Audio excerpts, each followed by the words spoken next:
Assalamualaikum warahmatullahi wabarakatuh. Sebelumnya, perkenalkan nama saya Raihana Narajinan dengan NPM G1B021010. Pada presentasi kali ini, saya akan menjelaskan pendahuluan dan pengenalan asumsi dasar dalam desain struktur beton. Yang pertama, apa itu struktur? Struktur adalah elemen yang bertugas meneruskan beban dari titik di mana beban tersebut bekerja ke tanah yang menahannya. Elemen-elemen struktur ini bisa terdiri dari plat, slab, balok, dan lain-lain. Struktur bawah berupa pondasi yang meneruskan beban ke tanah. Selanjutnya, apa itu beton?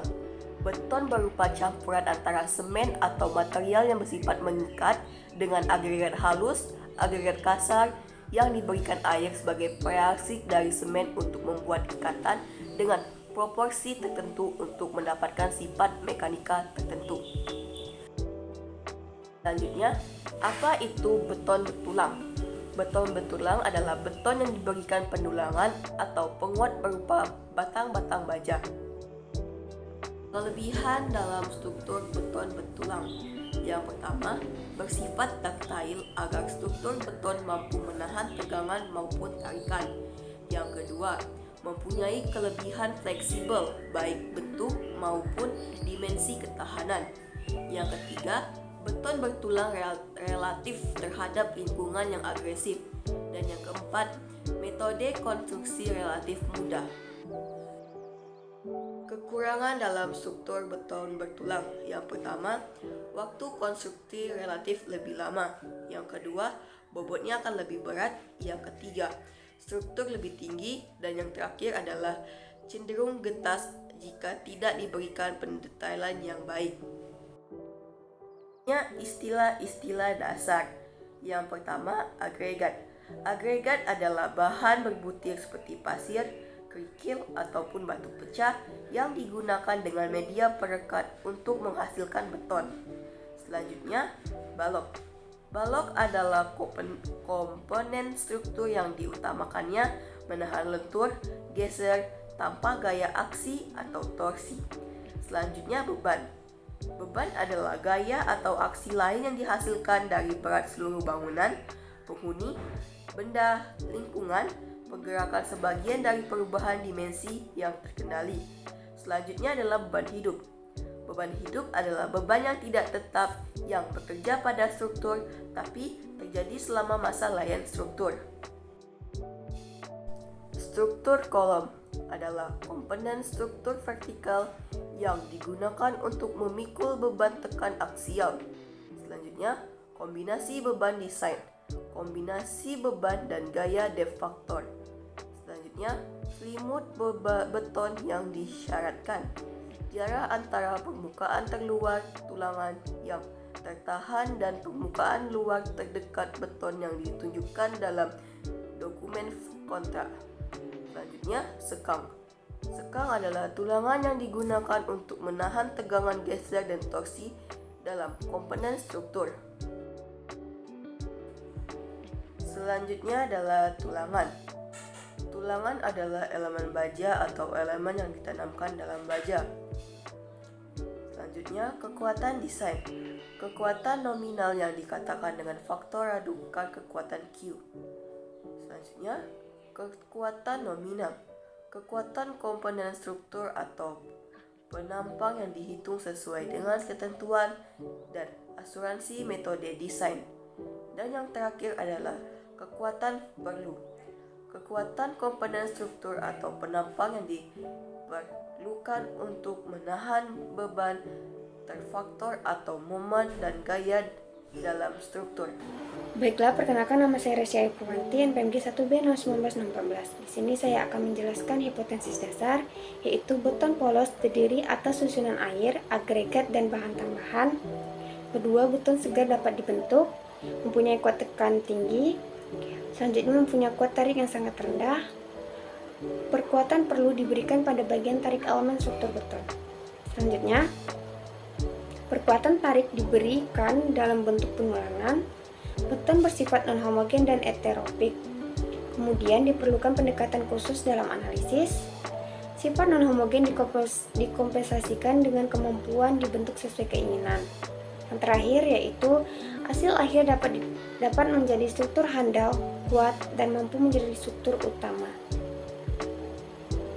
Next, tujuan analisis atau desain menentukan proporsi elemen struktur untuk menghasilkan elemen struktur yang handal.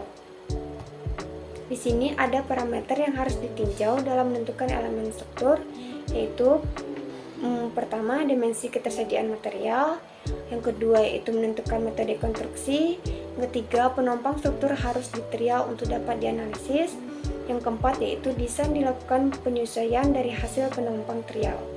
Yang terakhir yaitu desain merupakan proses analisis yang berulang. Di sini ada tipe dan properti penulangan. Properti penulangan modulus elastisitas, tegangan leleh, kuat tarik pitansit, grade baja, dan akutan atau diameter. Baja diasumsikan elastoplastis dengan modulus elastisitas 200 kali 10 pangkat 3 MPa. Tegangan diasumsikan baja bervariasi dari 240 MPa sampai 550 MPa. Kemudian jenis permukaannya polos, terdiri dari plan P6, P8, P10, P12, dan P14, serta deforma terdiri dari D10, D13, D16, D19, D22, D5, D28, D31, D33, D43, dan D56. Berikutnya, belakangan ini mulai digunakan teknologi untuk slab. Jarak penulangan dan selimut beton, yaitu pertama disyaratkan untuk mencegah keropos, kedua beton segar dimasuk di antara penulangan, ketiga memastikan deforman tegangan lekatan yang baik atau cukup antara beton dan penulangan. Sistem struktur beton dasar secara umum terdiri atas elemen-elemen dasar dengan kategori, yaitu pertama slab lantai, kedua balok anak, yang ketiga balok induk, keempat kolom, kelima dinding, dan yang terakhir fondasi. Dari elemen-elemen dasar di atas, tidak semua elemen dasar tersebut harus ada untuk membentuk sistem struktur yang baik. Selanjutnya, prosedur umum desain struktur beton bertulang, yaitu pertama, identifikasi cakupan bentuk, fungsi, kondisi, pembebanan lingkungan sekitar struktur. Yang kedua, analisis dan penentuan awal sistem, bentuk, elemen, dan dimensi struktur. Yang ketiga, yaitu pemodelan dan analisis struktur. Yang keempat, rekapitulasi hasil analisis struktur. Yang kelima, detail desain. Dan yang terakhir yaitu pendetailan dan drafting. Sebelumnya, perkenalkan, nama saya Alma Angelica Melanie dengan NPM G1B021067. Di sini saya akan menjelaskan tentang persyaratan umum, pembebanan, dan konsep desain oleh kelompok 6A. Persyaratan umum, kita memiliki 3 pokok poin yang akan kita bahas. Yang pertama itu ada kuat tekan. Kekuatan tekan adalah kapasitas dari suatu bahan atau struktur dalam menahan beban yang akan mengurangi ukurannya. Kuat tekan dapat diukur dengan memasukkannya ke dalam kurva tegangan dari data yang didapatkan dari hasil mesin uji. Yang kedua ada persyaratan durabilitas, yang ketiga ada persyaratan pendetailan. Persyaratan umum pembebanan. Kuat tekan dinyatakan dengan satuan megapascal dan sampel silinder dinyatakan dengan simbol F-Jackson.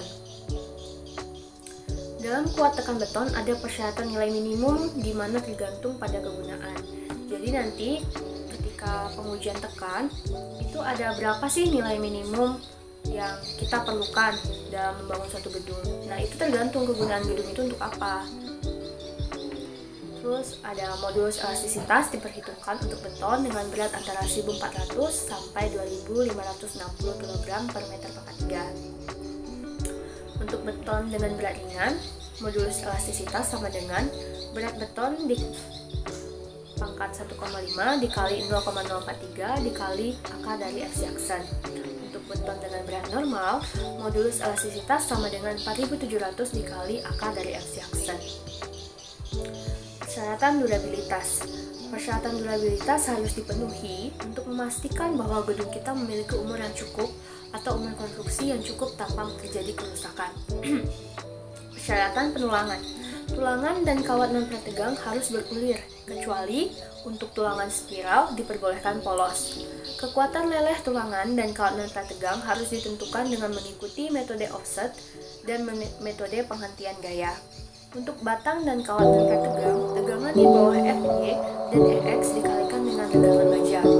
Modulus elastisitas untuk batang dan kawat non-prategang diizinkan diambil sebesar 200.000 MPa. Kekuatan leleh untuk batang dan kawat non-prategang harus berdasarkan tulangan. Jadi di sini ada persyaratan durabilitas dan persyaratan pemenuhan.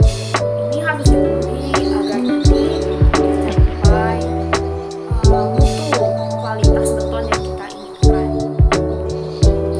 Komponen menahan gempa rangka momen khusus. Khusus harus memiliki kekuatan 450 MPa. Kekuatan leleh aktual berdasarkan tes pabrik tidak melebihi nilai MY lebih dari 120 MPa.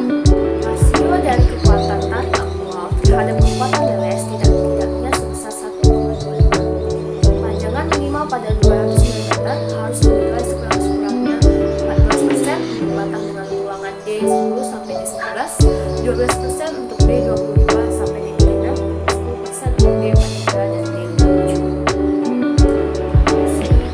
Sebelumnya, perkenalkan nama saya Anissa Fadila Putranti dengan NPM D1B021064 dari kelompok 6. Selimut beton cor equivalent. Ketebalan selimut paling tidak nilai terkecil yaitu nilai diameter ekuivalen dari bundel atau 50 mm. Untuk beton yang berkontak langsung dengan tanah memiliki selimut yang diizinkan yaitu 75 mm. Kehandalan dan keamanan struktur beton. Faktor-faktor yang mempengaruhi kehandalan struktur beton, yaitu kualitas beton, adalah pertanda dari kualitas atau kekuatan karakteristik beton yang biasanya ditunjukkan dengan satuan angka dan huruf. 2. Workmanship atau pekerja. 3. Mutu material penyusun.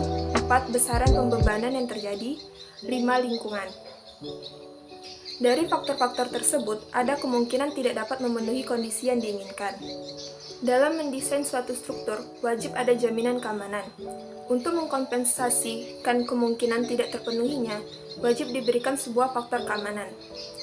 Faktor keamanan atau SF merupakan perbandingan antara kekuatan sebenarnya terhadap kekuatan minimum yang dihitung untuk mencapai keseimbangan, dengan cara meningkatkan asumsi efek beban yang bekerja dengan faktor beban dan mereduksi kapasitas aktual elemen struktur dengan faktor reduksi. Faktor reduksi dikali kapasitas lebih besar sama dengan faktor beban dikali beban. Pembebanan dan faktor beban. Ada beberapa tipe beban yang bekerja pada struktur, yaitu 1. Beban mati atau D, 2. Beban hidup atau L, 3. Beban hidup atap atau A, 4. Beban hujan atau R, 5. Beban angin atau W, 6. Beban gempa atau E, dan lainnya. Pada struktur beton yang bekerja merupakan gabungan dari beberapa beban yang bekerja. Besaran faktor beton tergantung pada kombinasi beban yang bekerja. Sekian dari saya, terima kasih.